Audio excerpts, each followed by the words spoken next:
the farmer carefully examined the strange hide laid out before him. He plucked a single hair and confidently told the king that it was the skin of a wild boar. Hearing this, the princess finally sighed in relief, because the rule was clear: whoever guessed correctly would become her husband. The second to step forward was an old man who studied the hide with a magnifying glass for a long time. In the end, he told the king it was tree bark.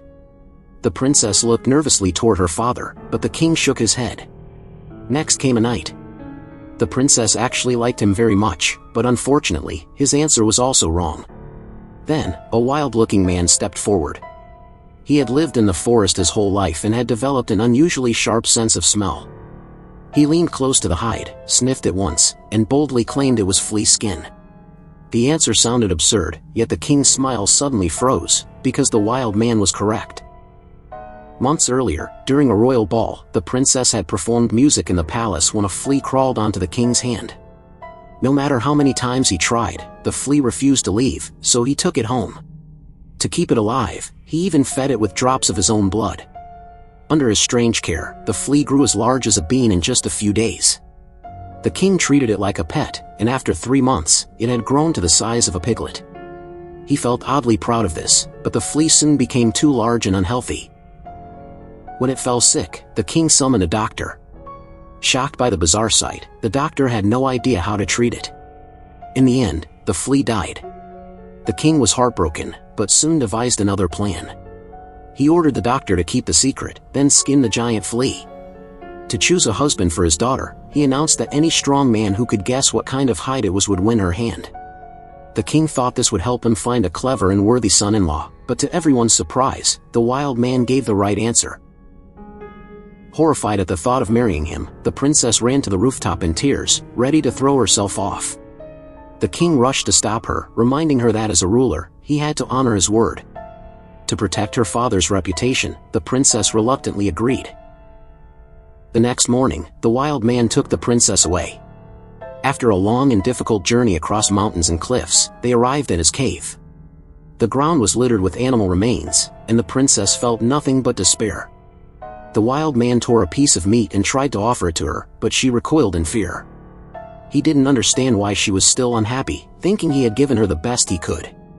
Frustrated, he dragged her into his room, ignoring her tears, and over the next few days the princess suffered greatly. One day, while the wild man was away hunting, the princess heard singing outside. Across the cliff stood a farmer gathering herbs. Though separated by a deep chasm, he promised he would find a way to help her.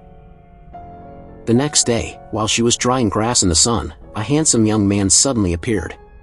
Overjoyed, she realized it was the farmer's son. He carried her onto a rope bridge his family had secretly prepared.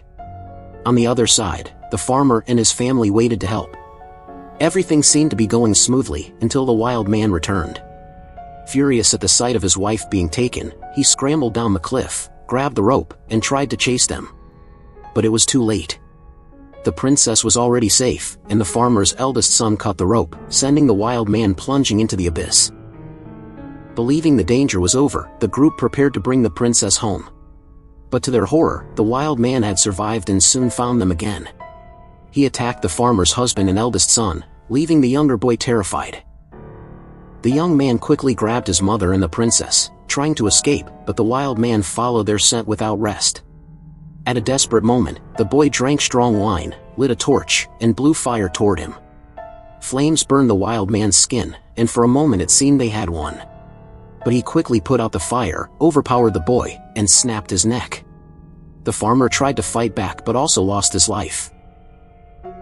Meanwhile, the princess ran into a dead end, cornered by the wild man. Realizing she could not escape, she pretended to surrender. His anger softened, and he lifted her onto his back, preparing to take her home.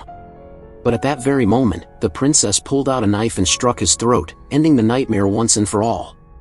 Covered in blood, the princess returned to the palace. Seeing her broken state, the king was filled with regret. To make amends for his mistake, he immediately passed the crown to her. And so, this strange and tragic tale finally came to an end.